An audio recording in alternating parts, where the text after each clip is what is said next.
Hello, everyone. I am joining you from Wajak Noongar country during this season of Kangaroo, the season of transformation. I acknowledge the traditional custodians of the lands on which we meet and pay respects to their elders, past and present, and I extend that to First Nations people watching. I am Melanie Robertson. Our interpreters today are Megan Bushby and Naomi Kishtu, and our captioner is Lee Smith. Our topic, decision making around the methods of communication for people with congenital deafblindness. What will we be looking at today? So an overview of communication options, exploring language foundations and precursors, just briefly. However, next webinar in November, Quality Interactions, will go into that in a lot more depth. We'll look at the auditory, visual and tactile aspects of these various communication methods. Then we'll consider influences on people's choices about what communication methods are used when communicating with someone born deafblind. We'll do a few case example studies. And on the slides, I may use the abbreviation CDB for congenital deafblindness. Before we start, I guess there's a few things I'd like to point out to add to the context of this webinar. So for people with congenital deafblindness to understand and then use the language forms of their communication partners, and those communication partners are often hearing and sighted. They may be deaf, they may be blind. They also may be deafblind, but often the forms of language are coming from a hearing, sighted, or deaf communities. So in order for the person with congenital deafblindness to understand those forms of communication, first you need to spend time developing shared meaning. The individual's shared meaning and shared understanding of what you're both thinking about. The individual's deafblind unique expressive forms must be acknowledged and responded to. And a person with congenital deafblindness must be able to perceive actions and communications of their partner. So that is talking to that first point of shared meaning, but also whatever communication you are providing does need to be perceived. And it seems like an obvious point, but frequently we will see a mismatch between the forms that are provided, forms of communication that are provided, and the sensory skills or perceptual skills of the person they're being provided to. You don't have to just use one form of communication. Sometimes it's not a choice between one or another. It's just about choosing the best, most comprehensible, most meaningful, and most accessible forms of communication for that individual. And the way that somebody understands a message may be in a different form or a different method to the way that they might then express a message. So first we'll look at communication methods that are vocabulary based. And I've said vocabulary based cultural (formal) language systems So what do I mean by that? So by, I guess, formal language systems, they're systems of communication that are used by a broad part or a large group within our community. They're fairly consistently and recognised in that group. They form part of the culture of that group. And they could be, so in the hearing sighted world, then the cultural language might be spoken and written language. In the deaf community, the cultural language might be a visual signed form of communication. In the blind community, maybe written communication might occur through Braille or a tactile system such as Braille. So they're sort of widely recognised, widely used, quite consistent forms of communication. And that's what I mean by vocabulary-based cultural language systems. So what are they? They could be sign language based. They could be speech based. They could be print or literacy based, so forms of written communication, whether that's something that you look at or something that you feel. But also incorporated into language is the social and pragmatic aspects of language. So social norms and conventions, the context, and all the additional parts of that message, such as maybe facial expression, body language, can actually change the meaning of the words or the message. So that's an important part to consider when we're looking at formal language systems. So if a signing system is being used, because of the vision impairment aspect in deaf blindness, it's likely that the signing system is going to need to be modified in some way.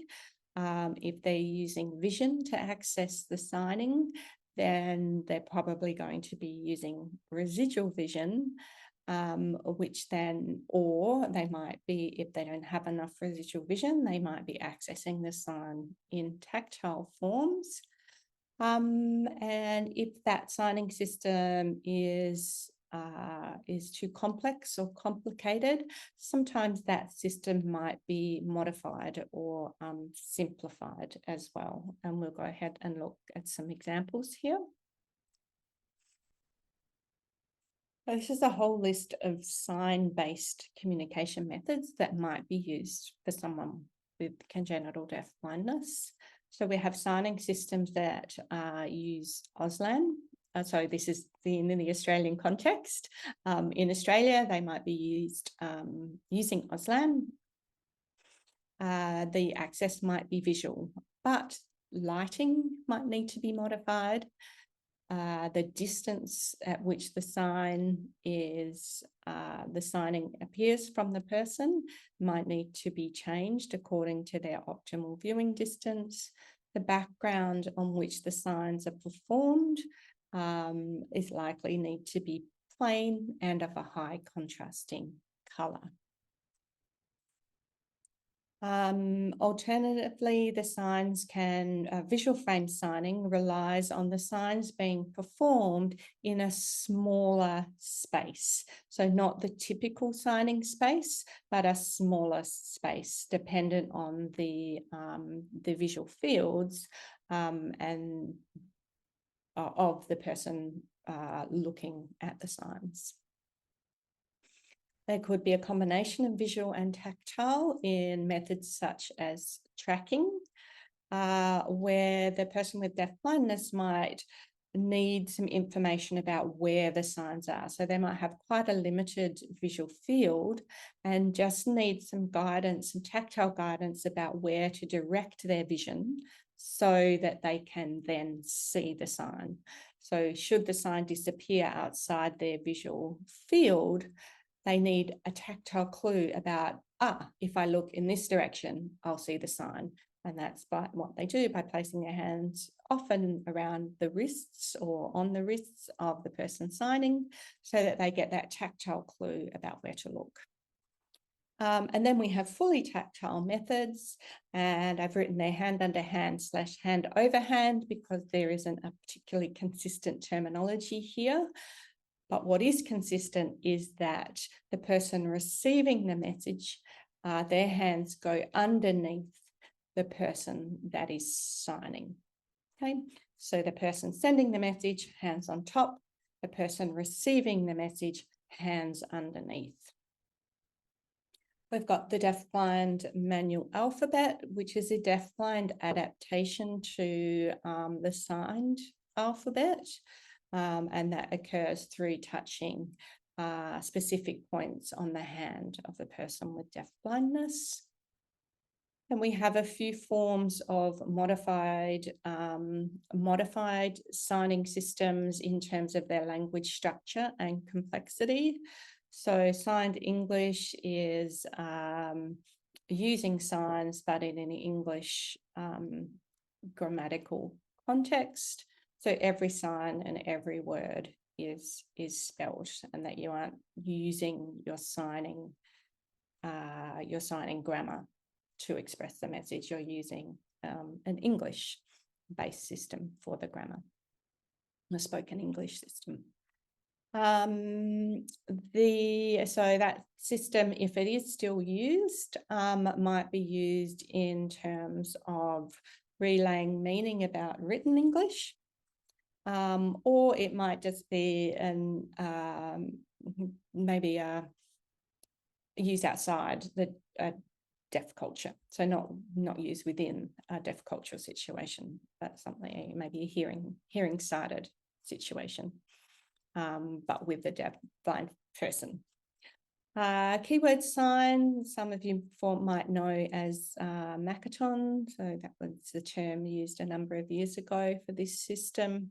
And again, it's based on an English language structure where only the key signs or the main signs are signed.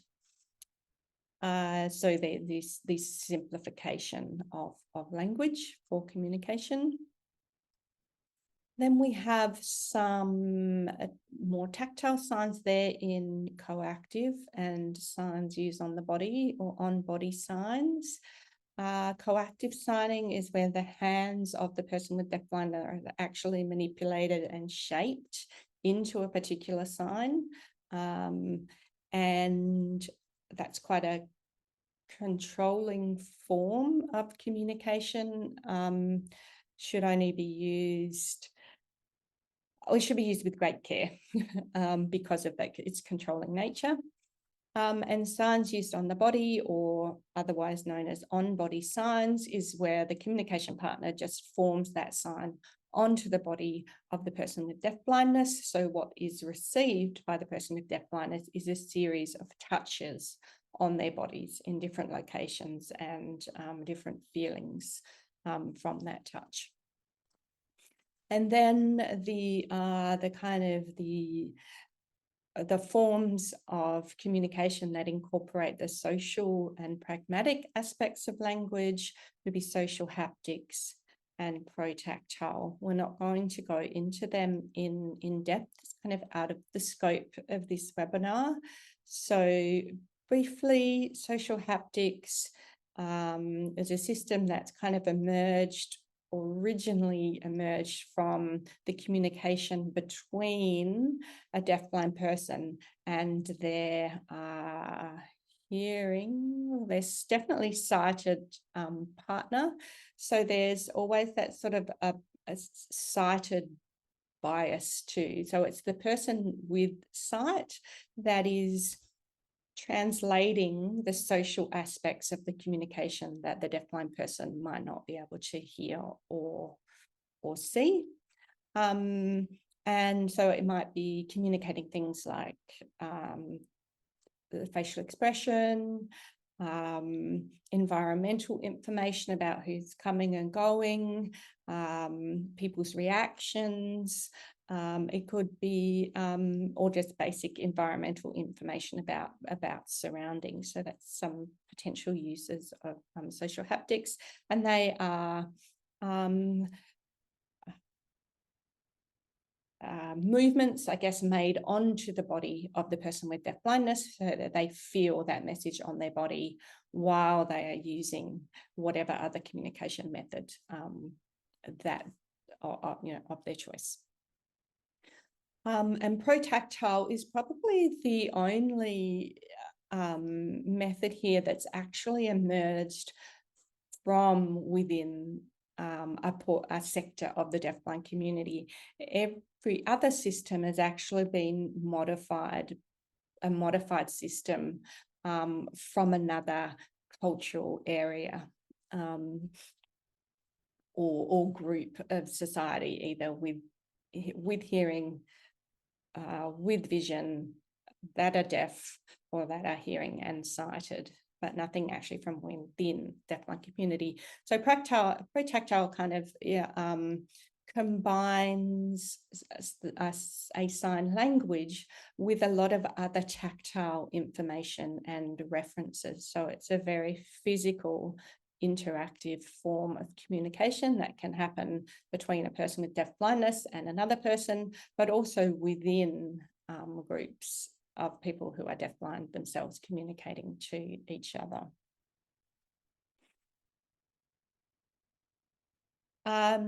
So the next two slides are a couple of little video excerpts, because often we don't see videos of these actually being used with people who are congenitally deafblind. So I thought it might be nice to include some examples here, because typically you might see the examples that I've talked about with maybe someone with acquired deafblindness. So I will play the video through once, and then I will play it again, pausing in different places to talk a little bit more about that, particularly if some of the caption information doesn't come through particularly clearly.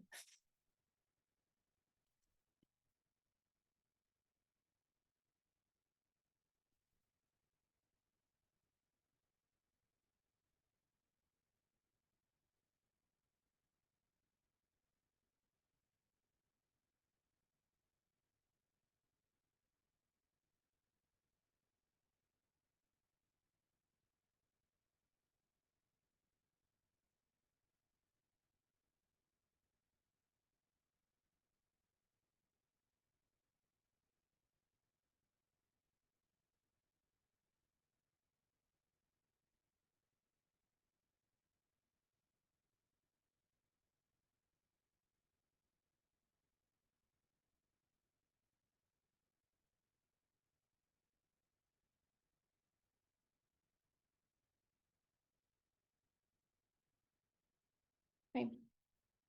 And we'll play that again.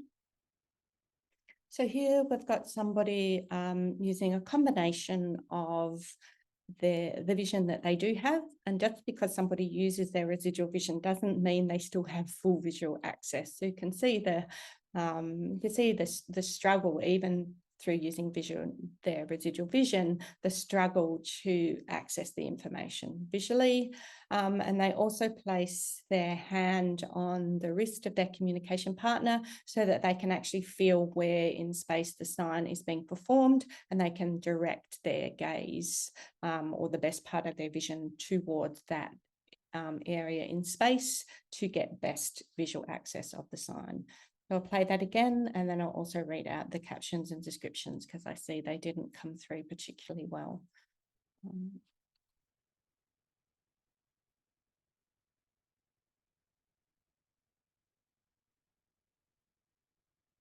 So this is a silent video. Any sound has been removed from that, partly because this person may not actually be using their residual hearing in communication.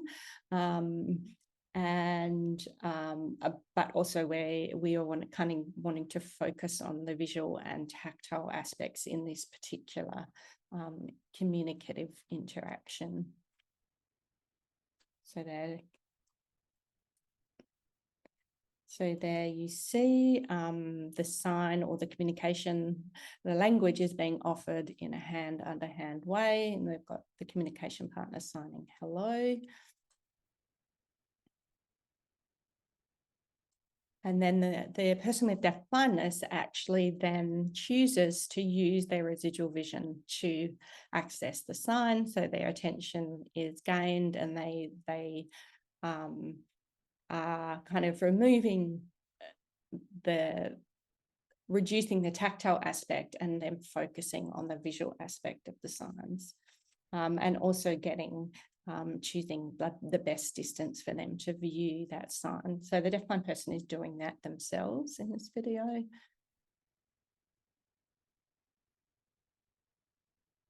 And they grab their partner's hands just to track the signs, and then go back to using residual vision. And you can see they're also copying what they're seeing, just to kind of, I guess, provide that clarification to their communication partner. Have I got this right? Am I seeing this correctly?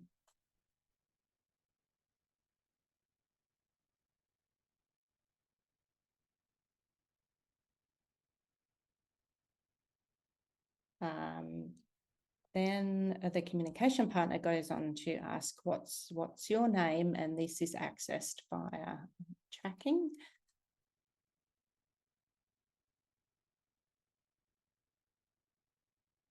And then they go on finger spell their own name.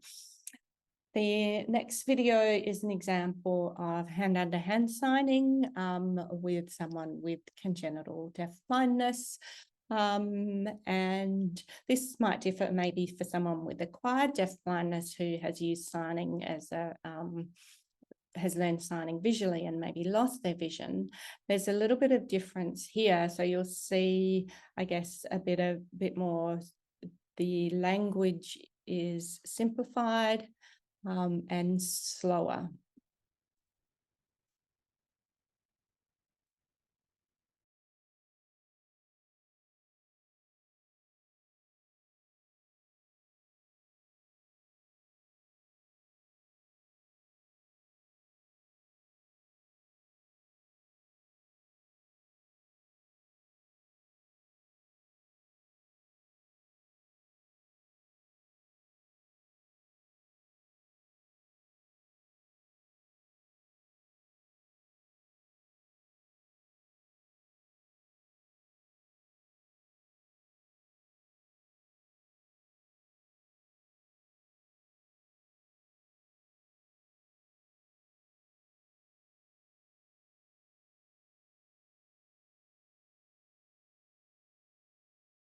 Okay, I'll play that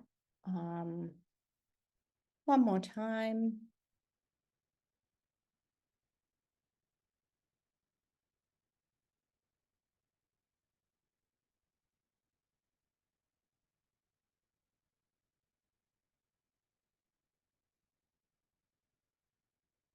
So we've got there, hello is communicated in a hand under hand way, under the hand of the person with deaf blindness. The next part of the video is cut out, but they exchange names in a hand under hand signing, with hand under hand signing. And then the communication partner says, signs, have you finished eating? Using hand under hand signing again.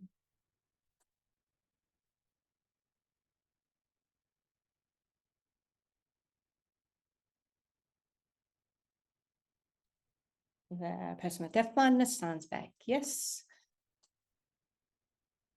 yes, I have. And the communication partner acknowledges, oh, yes, you've finished, you have finished eating, and does that in a tactile way. So they nod in a visual way, but also in a tactile way. So perhaps the nod and the sign can be perceived.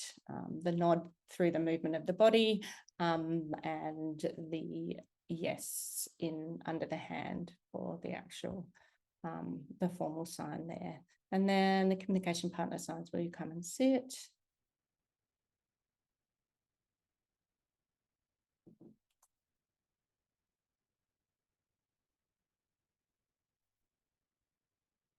And we get sort of a degree of acceptance, and then the movement of the person's body can be seen, and they stay in physical contact. So when the communication partner is standing up, the person with deafblindness can actually feel that their partner has stood up, and then sighted guide is offered to the location where they're going to move to and sit somewhere else.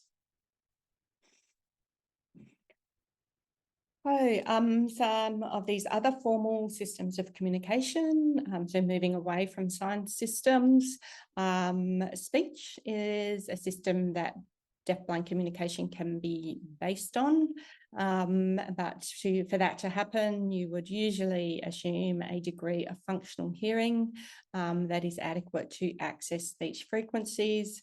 Possibly adequate vision to also incorporate aspects of lip reading that are often needed when you don't have full access to sound.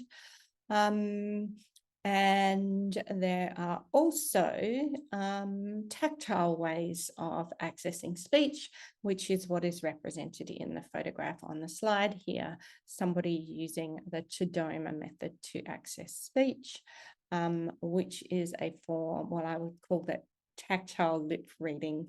So the hand is placed over the face of the speaker, so that the facial movements, the lip movements, the jaw movements, the vibration in the throat can be felt, and also the breath strain can be felt. So there's different breath patterns that happen with different sounds and words, and they can be felt as well. So all those characteristics of speech can be felt.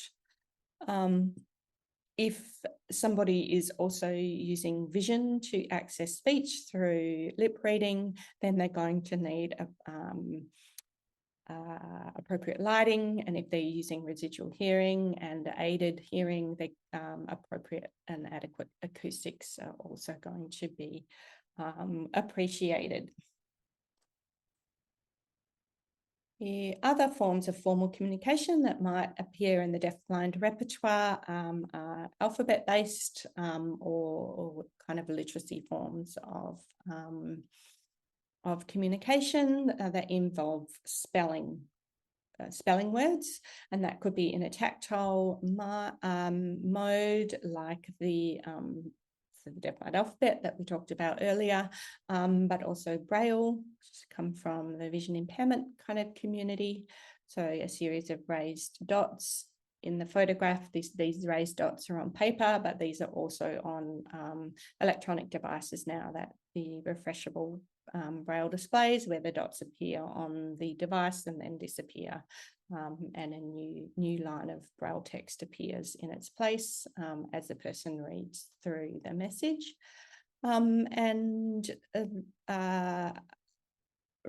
Written literacy can also be modified. The visual aspects can be modified in terms of the size of the font, the colour, and the contrast used there to make it accessible. So there are sort of three areas of how we provide vocabulary. I've talked about some of those already. And ones I haven't mentioned are print on palm. So this is another form of tactile spelling, where block or capital letters are written onto the palm of the person with deafblindness, using the communication partner uses their finger to write each block letter onto the palm of the person with deafblindness to spell out a message. There are also, I guess, other symbol systems that can be adopted, such as pictures, photos, objects, and something called 3D symbols. And I've included these in speech and literacy methods because they are based on a spoken word order and a written literacy kind of word order. So they follow those kind of principles. It's just that the form that they're displayed in might be a photo or picture. So I've just included these other symbol systems in this category. And potentially these symbol systems can appear on communication devices as well. So sometimes if these are accessible visually to the person with deafblindness, they might be incorporated into their communication system. And then just coming back to this social aspect of language. So this is not about the actual words that you use, but everything else that goes on around the words, such as facial expression, tone of voice, the rate at which you're speaking, the emotion that comes into that, and the context that you're communicating in, and how they are conveyed to a person that may not be able to hear and or see them particularly well. And the social haptics, the protactile kind of methods are ones that incorporate this aspect of language. To find out more and see more examples of these communication methods, Deafblind Information Australia website has a video in their Living with Deafblindness section under the Deafblind Communication section. And there's a video that gives you a lot more example, I guess, of each of these methods. And so now on to communication methods, which I have categorized as individual, informal, because they're not used by or used or necessarily recognized by a large group of people. So they're not officially documented and they're quite unique to the person with deafblindness. And then there's also, I guess, early formal symbol systems that are, I guess, an early introduction to formal language systems that I've just talked about. So individual communication methods involve supporting interaction and developing a shared perspective about any event or thing or idea. So these incorporate deafblind interaction principles, which we will cover in our quality interactions webinar in November. They support the emergence of unique gestures from the person with deafblindness that might be gestural or movement-based or other kind of informal communication that might have a specific meaning to the child and stem from their own deafblind experience of that thing. So these are things that the communication partner needs to be on the lookout for and to try and work towards understanding what they might mean because they are communicative and need to be recognized as such. And then sometimes having things or following a particular, incorporating a degree of predictability and routine into life can aid understanding of what is going on as well. And so can support communication. But what I would hope is that routines and predictability are not the basis of communication, that they just support better understanding, but are not relied on for communicating. So, for example, I mean, we follow the steps for having a shower like this. We do this, we do this, we do this, and the person knows exactly what's going on. And that's the only thing. That's how we communicate, just our shared knowledge that this is the next step, and this is the next step, and this is the next step. But there's no actual exchange of information or ideas within that routine. That's the part I would like to see kept and incorporated into congenitally deafblind interactions and communications as well, not just sole reliance on routine and predictability to help someone understand. And then early symbolism, again, most of these systems have come from a hearing and or sighted world, and therefore potentially have a little bit of bias that way. They're not necessarily fully appreciating the deafblind experience or perspective on things, but kind of imposed from the outside world. So we have touch cues, gestures and signs, object symbols, and that's the object symbols there of with the sunscreen, the sunglasses, and the shoelace included in a book. So the actual objects included in the book are some examples of object symbols where the actual object is used to represent a word or a concept. But you can also incorporate vocalization, so noises that we make with our voice and or speech into that early communicative development.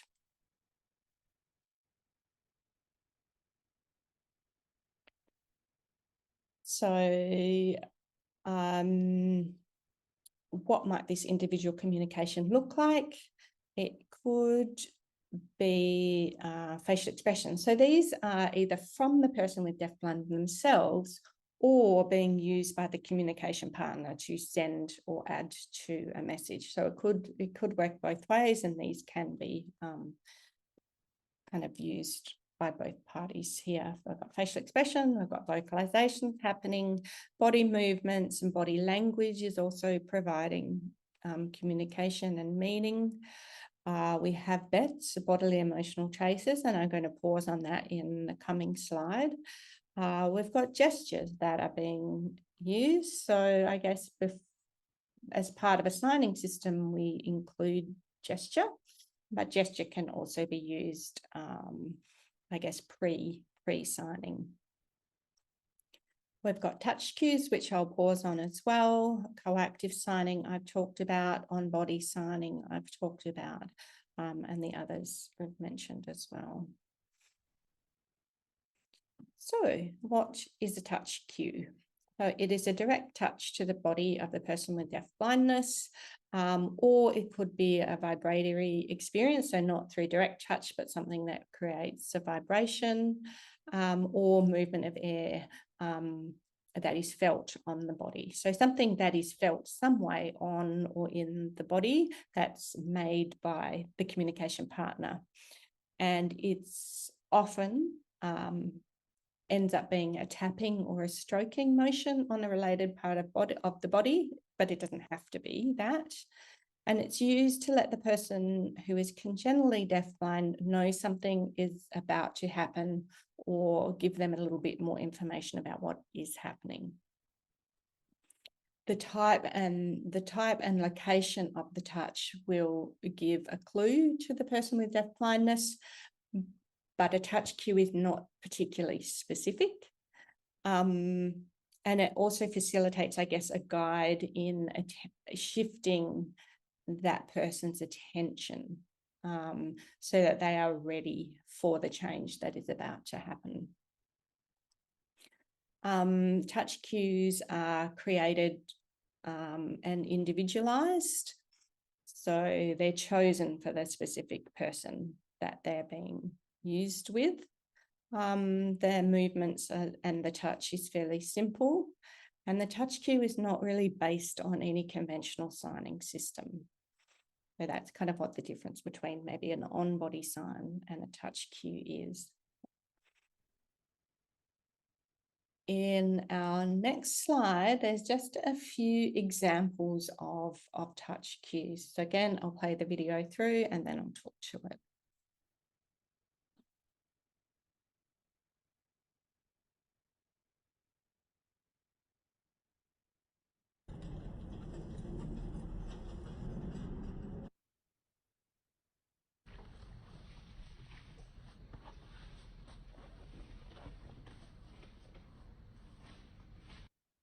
So 3 examples there.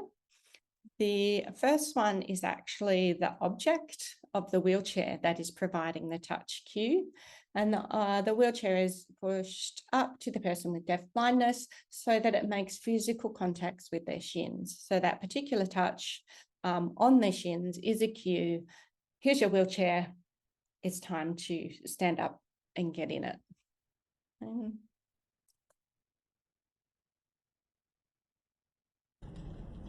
So you'll see the person with the communication partner is running their hand from one shoulder of the person with deaf blindness to the other shoulder.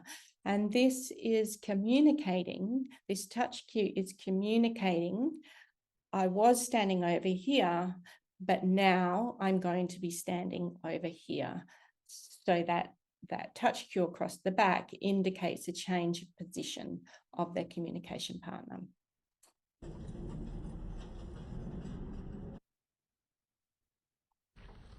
And this final touch cue where the communication partner runs their hand across the foot and shoe of the person with deaf blindness, indicating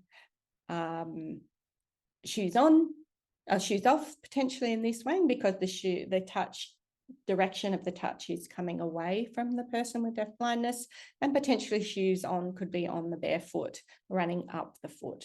But this one, I think, is potentially a touch cue for shoes off.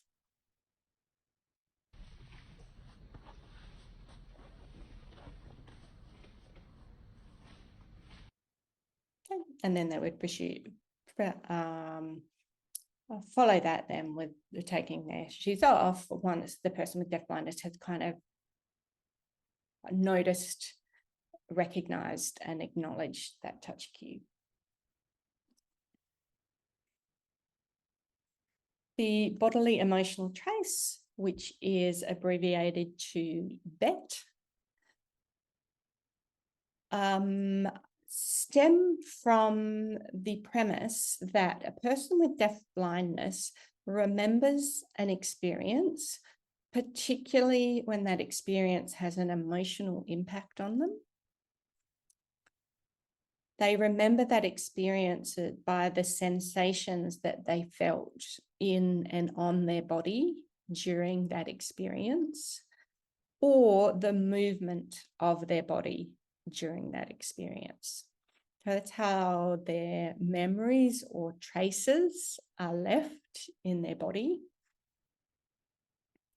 And then if they are thinking about or referring to those experiences, the way that they might do that is to replicate the gesture or movement that went on during that experience, or they might touch that area of the body that they felt that experience in. Okay? And so these bets are unique to the person with deaf blindness and their own experience of that situation. And they often don't look like any conventional sign or movement in the hearing and sighted world. I think sometimes bets are missed as communicative acts from the person with deaf blindness, and they're possibly just dismissed as their quirks, as they're just the way they do things. They just move like that, or that's just something that they do. But potentially these things, if they are a bet, is actually communicating to the outside world about that experience. So I'm in this next slide, I haven't called this a video of bets.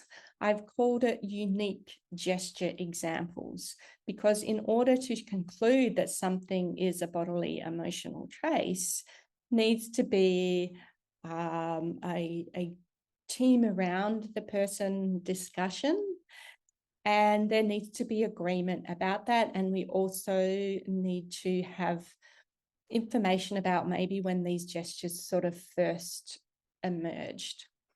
So I'm not, in this video, I'm not concluding these are bets. I'm just wondering whether they might be. Again, so I'm just going to play the whole video through, and then we'll come back and pause in certain parts.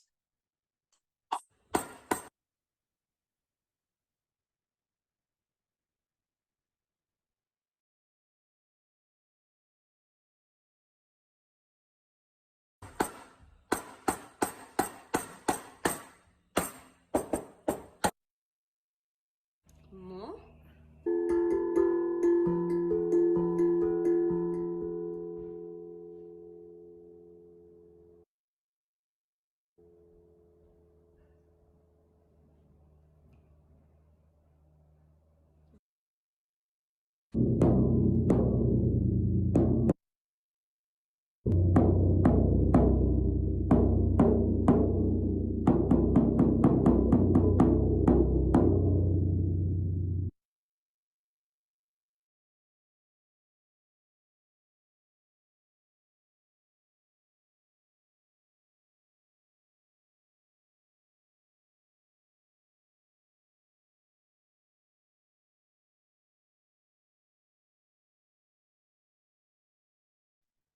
So what we have here in this first part, or this first person with deaf blindness, is a few excerpts from their music therapy, where a lot of their experiences are vibratory. So have strong vibration kind of principles, also strong sounds, which they might be accessing through their residual hearing. And also the vibration, is potentially felt through their body. And what I'm wondering here is whether this tapping is actually in sync with the vibratory and sounds that they are hearing. And this tapping happens in multiple situations.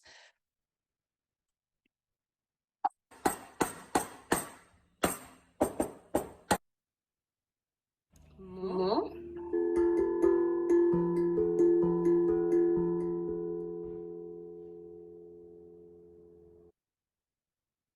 So that one. So this particular unusual gesture is what I'm really interested in and wondering, is there some sort of sensation that is going on in their body that they are feeling in particular strength in this part of their body? And I don't know, I'm just really curious about it, and it happens a couple of times through this interaction.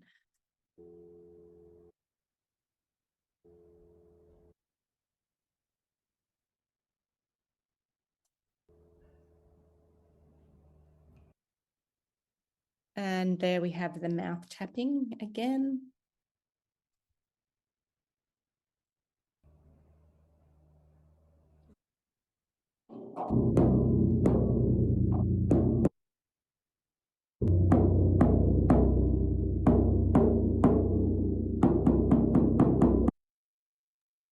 And there's also a rhythm to this tapping on her head that is in sync to a degree with the main beat of this drum.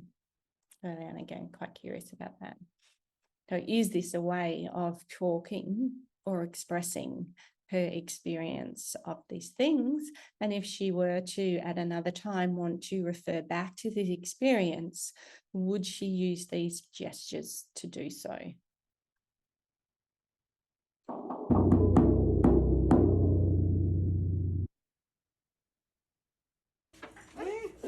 Now, in this particular video sequence, what I'd like you to focus on is the little boy with deaf blindness is holding a white cane and is just tapped his way with his communication partner across part of the classroom using that cane to navigate. And now he's standing there holding it, sort of tapping that cane. And I want you to focus on his hand movement while he's using the cane.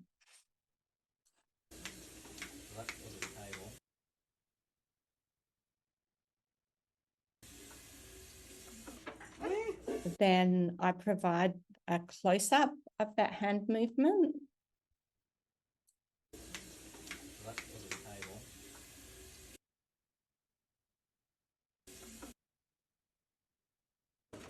Slow motion.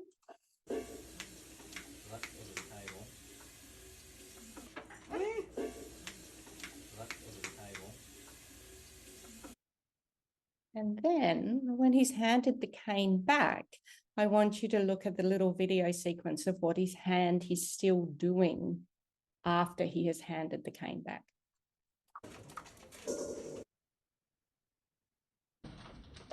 And there it is in slow motion.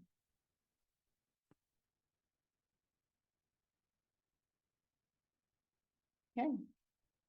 So not saying their bets, but I'm curious, really curious about those quite unique gestures, because those gestures don't mean a lot in a hearing and sighted world, but I'm wondering if they are really quite meaningful from that deafblind experience of the things that they've just sort of been through. This next video is a demonstration of using speech in deafblind communication, but really supplementing and adding a lot more meaning through the addition of touch and without formal language. So this informal way of communicating, which is probably actually more meaningful and provides more information to the person with deafblindness than the actual formal signs would. I've got a cup of tea.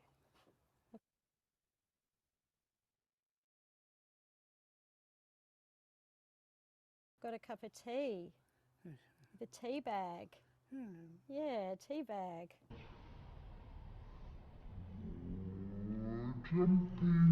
Ready? Jump, jump, jump, jump, jump, jump, jump. Yeah.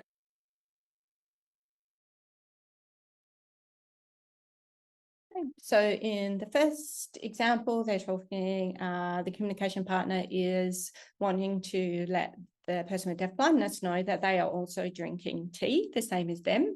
And they do that with speech, but also in a hand-under-hand tactile way through feeling the cup and feeling the tea bag and the jiggling motion that you do when you make a cup of tea. And then the second example is you'll see some on-body signing there. So you get a formal sign combined with speech there. So just, I guess, two different examples of combining speech and tactile communication methods. One less formal, one a little bit more formal. I'll play them again. I've got a cup of tea. I've got a cup of tea. The tea bag. Yeah, tea bag.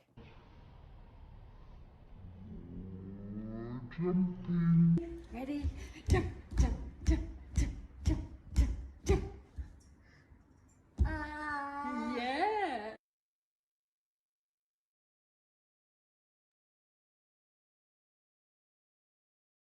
Okay, so, oh gosh, this is taking a lot longer than I expected. So let's whiz through a few more things. What are the deafblind equivalents of eye contact, shared attention, and joint attention? So these are real foundations for communication. And these are things that infants who are sighted and hearing learn really, really quickly. And these are things that people born deafblind miss out on a lot because they aren't provided in a tactile form, or they aren't within the visual or auditory range of the person with deafblindness.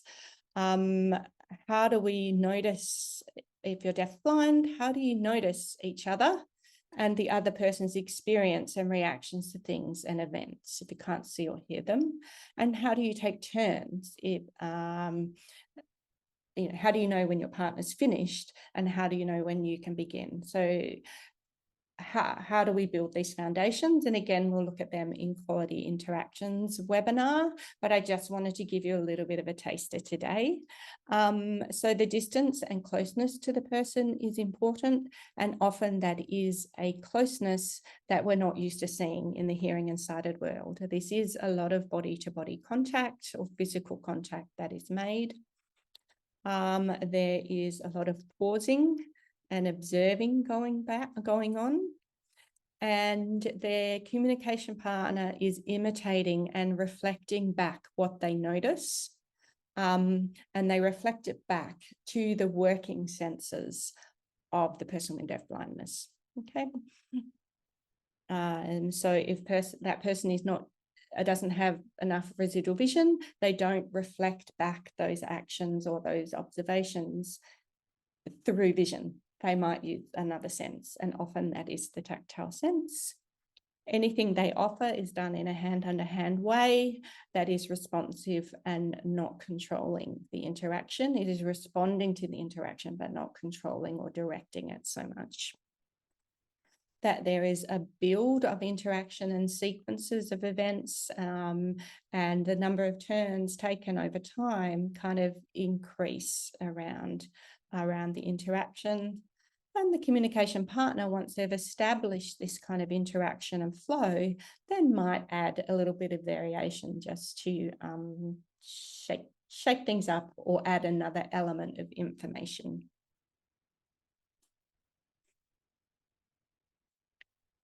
And then I am just going to play a little example of a quality deafblind interaction where you can see these things in play being demonstrated.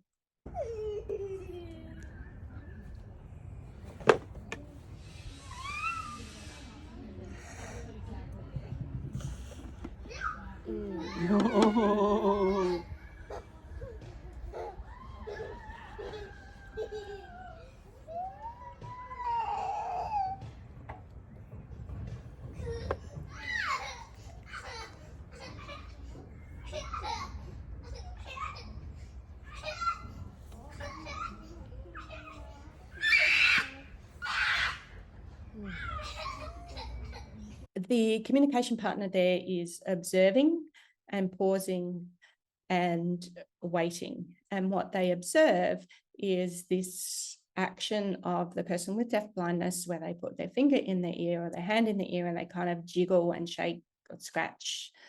Communication partner isn't making any assumptions about what exactly that means or what is going on for the deafblind person, but they are a curious observer and they reflect back some of the characteristics that they see in terms of the rhythm, and they also make a voice, a vocalization that matches the speed and rhythm of the movement. Okay, and also they are lying on a resonance board. So this shake or jiggle of a hand probably produced some vibration through the resonance board. And the communication partner is on the resonance board with the person with deafblindness. So they are experiencing the same vibrations. So they sort of have this common reference point of experience. So the communication partner vocalizes some of the actions that they've seen in terms of the rhythm and intensity, and probably the vibration that were felt as well.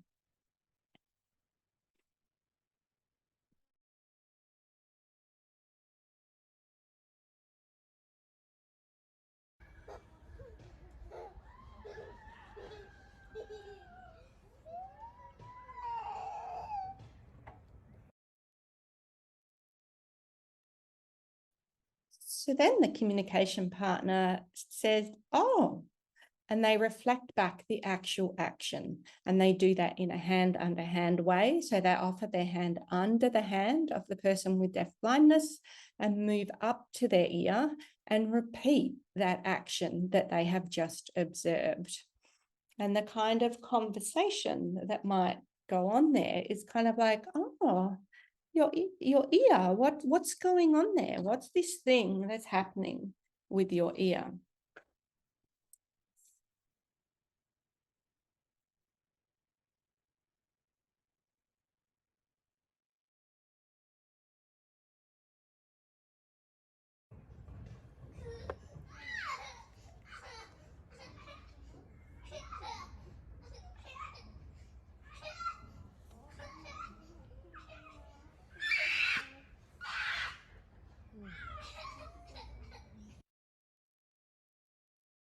Okay. And I'm going to try that one more time, and I'm going to do a little kind of narration. So if I had to put some language to that, that video, I'm going to make up my own version of a narration or language that might go with that video. And if you were to put that language into signs, I then ask you which would be more meaningful in this situation, the tactile interaction that is going on or the signed version of that interaction.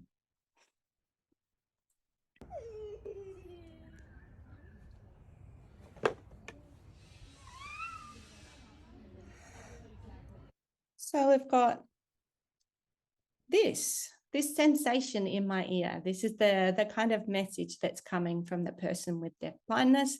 And I'm calling it a sensation because we don't know if it's vibration, whether it's pain, whether it's itchy, whether there's some sort of internal thing going on that we don't know about. So if we labeled it as something specific like sore or itchy, we would be making an assumption about what that person is experiencing. So that's why I'm kind of being quite vague and going, this sensation in my ear.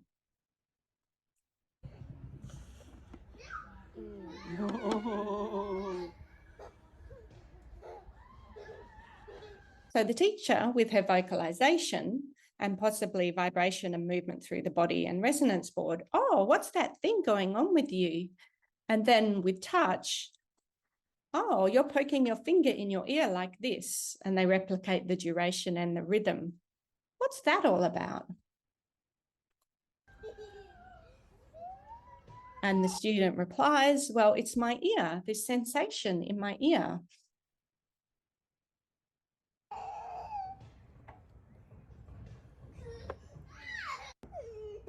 And then, sorry, skip the video.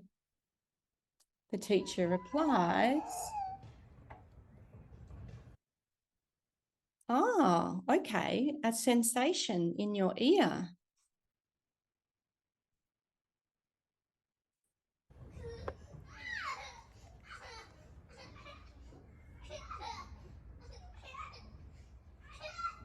And then the student replies, yes, my ear, but you know about my ear now. You don't need to touch it anymore. And then they say, oh, that sensation in my ear, it's still there a bit.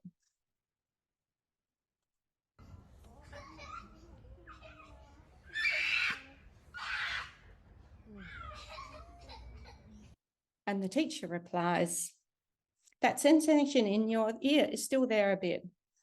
And then the student replies, yeah, it's still there. So we have 37-second sequence, 7 conversational turns, 4 from the student and 3 from the teacher, all through the power of touch and movement-based conversation. And then my question is, would that happen if that was a signed interaction? Okay, so moving to the last part of our webinar, it's important to document the kind of communication that is being used for someone with deaf blindness, particularly if they can't articulate that to themselves to a wide group of people or all the people that they communicate with. So this is a template, fully customizable template that can be downloaded from our website. And living with deaf blindness, deaf-blind communication, and then to the section Individual Communication Handbook. So what influences our decision about what methods of communication we're going to use? So the functionality of the senses is a big one. Which senses can you access information through, and which are the best ones to do that through? Which senses are going to give you the most information? And we can get that information from our deaf-blind team through parent and carer discussion, through vision reports, auditory reports, through everyone in the team that's involved with all of those things. And in terms of maybe the tactile sense, we can also call on our kind of physical therapists to give us insight into that. We are also going to be considering someone's movement skills. So what can they move and how do they move it? And can this be used for a communication method or to replicate a communication method, a formal one or any of the informal ones? So for example, if somebody is able to comprehend sign, either through the tactile sense or their visual sense, but they don't have the control or movement of their limbs and hands to do so, they might understand that system, but they can't replicate it or use that system themselves. So they're going to have to be exposed to another system to help them develop their expressive system as well. A person's experience of the world and their concept development is going to influence the choice of language system. So if they have very limited access and or are provided very limited experience and access to the world, then it's more likely that their communication systems are going to need to be informal until their world knowledge and their understanding of social interaction and communicative interaction has developed more. And also the beliefs and values of the team around the child is going to have a big influence on what choices are made around communication.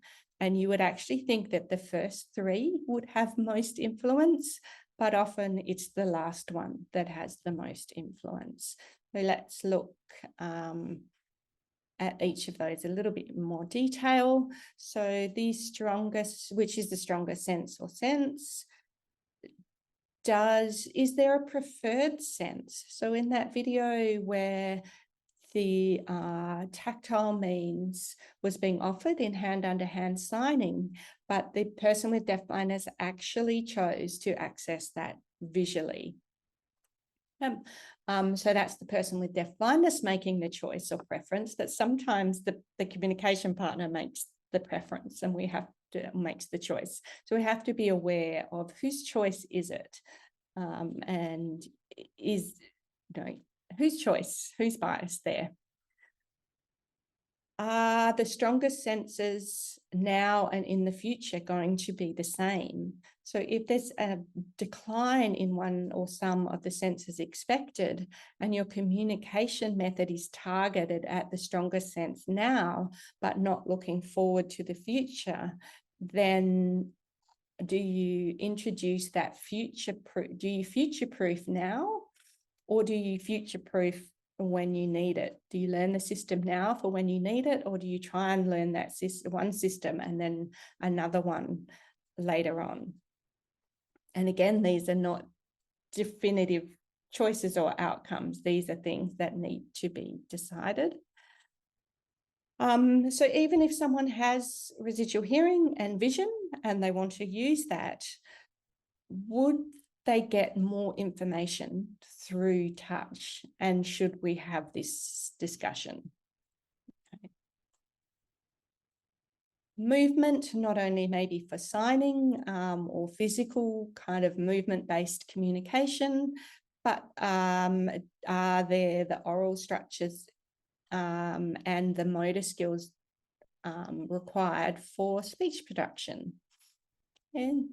And are there other body parts with independent movement that we might be able to use as part of that communication system? World knowledge. Firstly, can that person access what is going on around them? Do they know that their communication partner has just walked across the room? Do they know what their communication partner is carrying? Do they know what they're doing when they come up to them? So there's all these things that we assume that maybe that deafblind person can access, but we need to be sure that they can access, and we need to be doing our best in terms of their access. They need to learn the difference between their body and the rest of the world. They need to understand or be assisted to understand what's around them.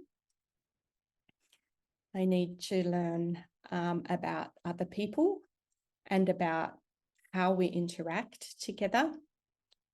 And that all needs to be established on a foundation of trust so that new things can be introduced and that person becomes confident and curious to explore.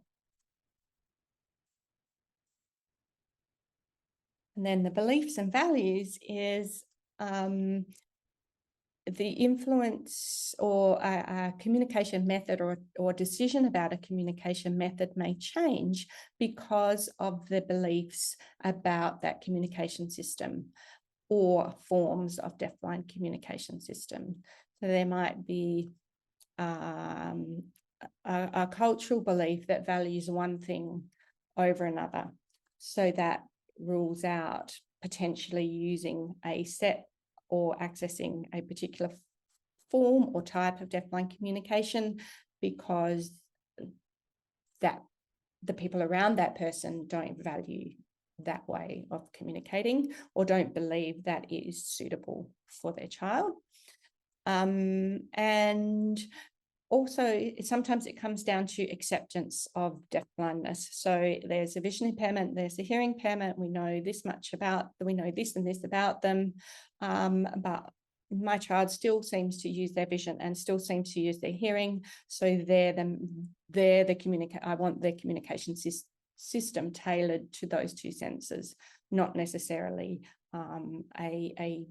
another sense. Right, so yeah, they will have a big impact on the choices of communication that are adopted and used.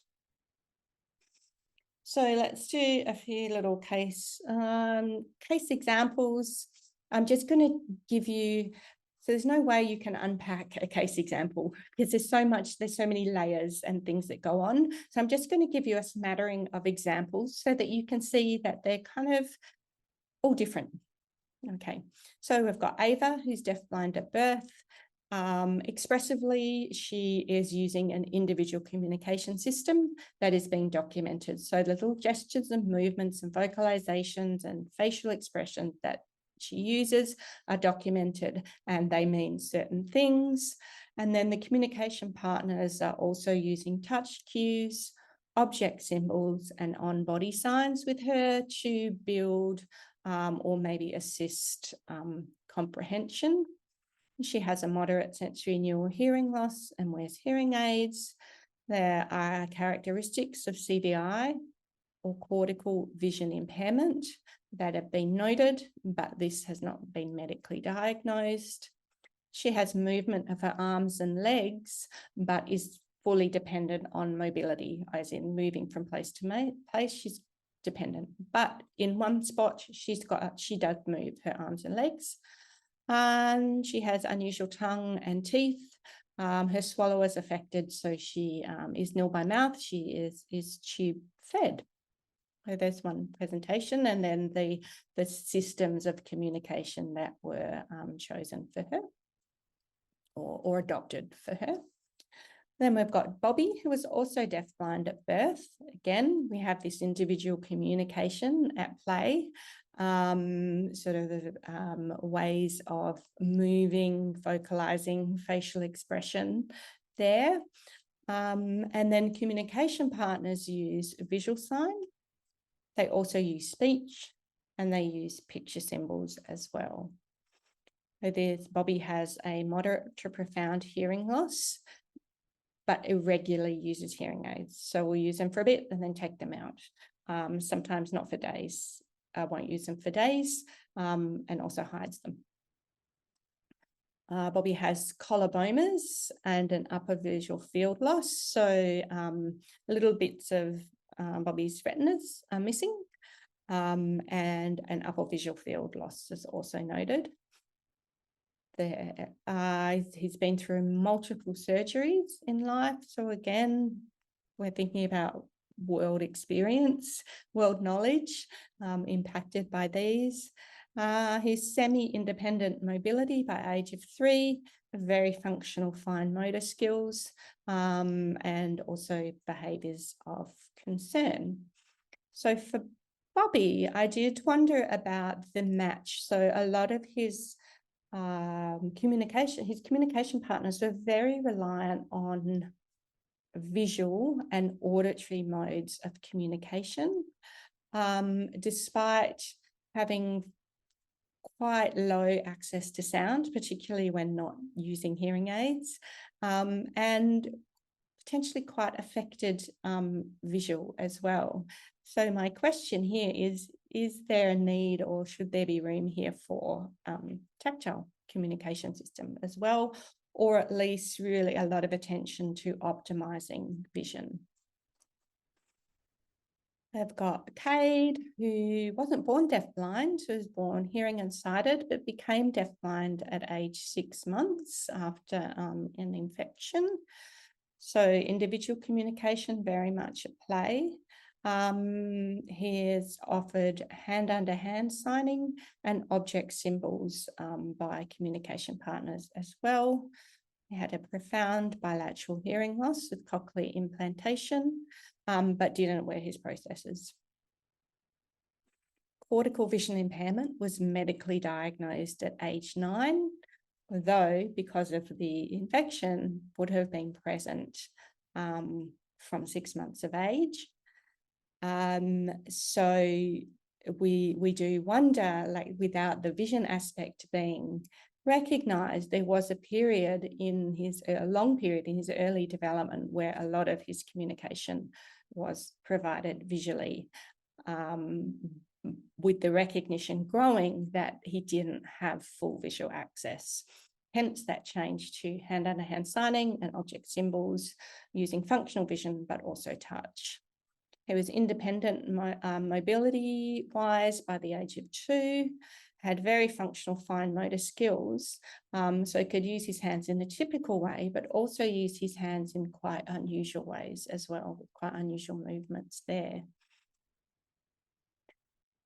And one more, so Daisy, who's an adult now, was born deafblind, a very consistent wearer of hearing aids, and communicates with speech and written English, as long as that's in large print. So again, quite different, even though to the other examples, even though born deafblind, had a moderate to severe sensory neural hearing loss, but really consistent hearing aid use, had congenital cataracts, later developed glaucoma, and wears glasses for some visual access, although the glasses can't fully correct the vision. Is fully mobile, but dependent on a sighted guide for safety in mobility due to their low vision, and now also uses a white cane to navigate. Still uses spoken and written communication, but is also learning signing. just to conclude, and I know we're running really over time, that was a big webinar, some resources to add to your learning.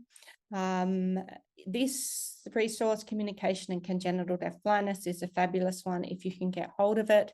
Now just a few copies left at the National Knowledge Centre for Deafblind Issues in Sweden. It comes with text and videos. So there's that one there, keep you busy for years. There's our video on the Deafblind Information Australia website. We have the National Centre on Deafblindness from America, and follow that URL to communication basics and also communication and concept development. Another interaction and early language video series from the Washington Deafblind Program, which now has a new website and URL, so the old one doesn't work, deafblindprogram.wa.gov. Go to the section on videos and then communication. A few, I guess, families who've created videos about their children with deafblindness. So Clarissa Volmar, who's since passed away, has her own YouTube channel and Facebook page. There's a lot of posts there still, and you can get some experience of lived examples of communication and communication development.